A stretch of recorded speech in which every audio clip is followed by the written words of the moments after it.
Hi guys, चलो मैं explain करती हूँ मर्डर और कल्पेबल होमिसाइड में। बहुत लोगों को लगता है कि ये दोनों सेम है, बट ऐसा कुछ नहीं है, ये दोनों सेम नहीं है। हाँ, मर्डर कल्पेबल होमिसाइड बन सकता है, बट कल्पेबल होमिसाइड मर्डर नहीं बन सकता। ठीक है, तो चलो स्टार्ट करते हैं। कल्पेबल होमिसाइड सेक्शन 200 में आता है। मौत का रीज़न बनना ये होता है और कोई इंसान ऐसा काम करे जिससे किसी की डेथ हो जाए और उसको या तो मारने का इरादा हो या पता हो कि हाँ इस काम से उसकी डेथ हो सकती है। देखो, जैसे मैं एग्जांपल देती हूँ। गुस्से में किसी को ज़ोर से धक्का दिया, वो गिर के मर गया और मरने का क्लियर प्लान नहीं था यहाँ पे। ठीक है, लेकिन पता था कि हाँ ये डेंजर हो सकता है, बिकॉज सबको पता होता है कि छत से गिरेगा और हाइट से बहुत लोगों की डेथ भी होती है, बहुत लोगों का पैर हाथ छटक वटक जाता है, ये दूसरी बात है। और वो मर गया। ठीक है, यहाँ पे तो उसका कोई इंटेंशन नहीं था कि हाँ मुझे इसको मारना है, बट हाँ उसको पता था कि हाँ ये मर सकता है, तो ये हुआ ना कल्पेबल होमिसाइड। तो चल दूसरा एग्जांपल देती हूँ यहाँ पे। ए ने बी को पत्थर से मारा क्योंकि उसको गुस्सा था उस पे, बी पे ए को गुस्सा था। ठीक है, पत्थर सर पे लग गया और बी मर गया। जो वो पत्थर था वो बी के सर पे लगा और वो मर गया।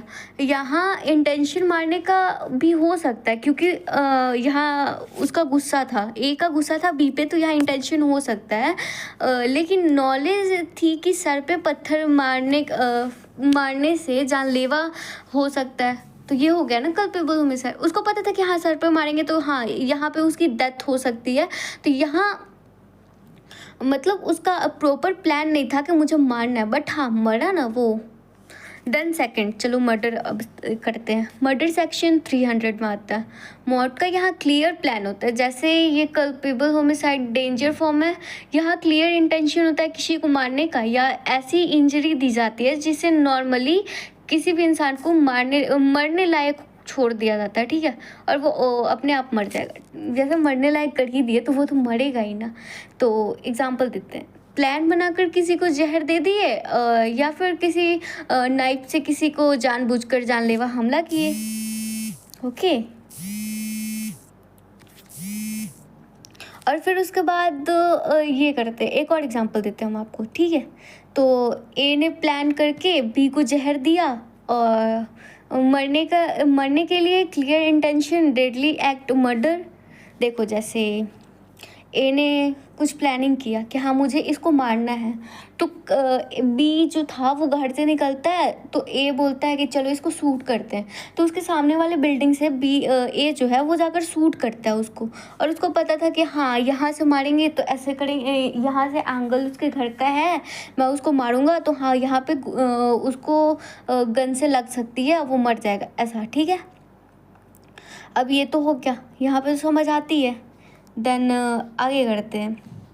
जैसे इन दोनों में डिफरेंट बताती हूँ। कल्पेबल होमिसाइड में होता है डेथ हुई पर क्लियर रीज़न नहीं था।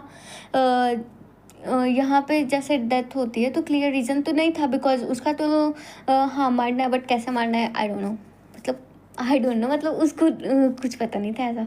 मर्डर में होता है डेथ हुई, क्लियर रीज़न भी उसको पता था कि हाँ ऐसे मारेंगे तो मरेगा, इंजरी से मारूंगा या फिर जहर देकर पॉइजन देकर मारूंगा, लेकिन मरेगा तो ज़रूर। कल्पेबल में होता है लेस सीरियस होता है और उसके बाद मर्डर में मौत सीरियस हो जाती है। अब पनिशमेंट की बात करते हैं, तो इसमें 304 आईपीसी के एक्ट लगता है यहाँ पे, उस एक्ट के थ्रू इसको पनिशमेंट मिलती है। और उसके बाद मर्डर में आईपीसी 302 लगता है। तो यहाँ पे अगर इसको एक लाइन में एक्सप्लेन करें ना, तो जैसे हर मर्डर कल्पेबल होमिसाइड नहीं होता है, हर मर्डर कल्पेबल होमिसाइड होता है और हर एक कल्पेबल होमिसाइड मर्डर नहीं होता। ठीक है, चलो इतना ही था। अगर अब आपको कोई इशू हो तो आप बताना, फिर से एक्सप्लेन करेंगे इसको।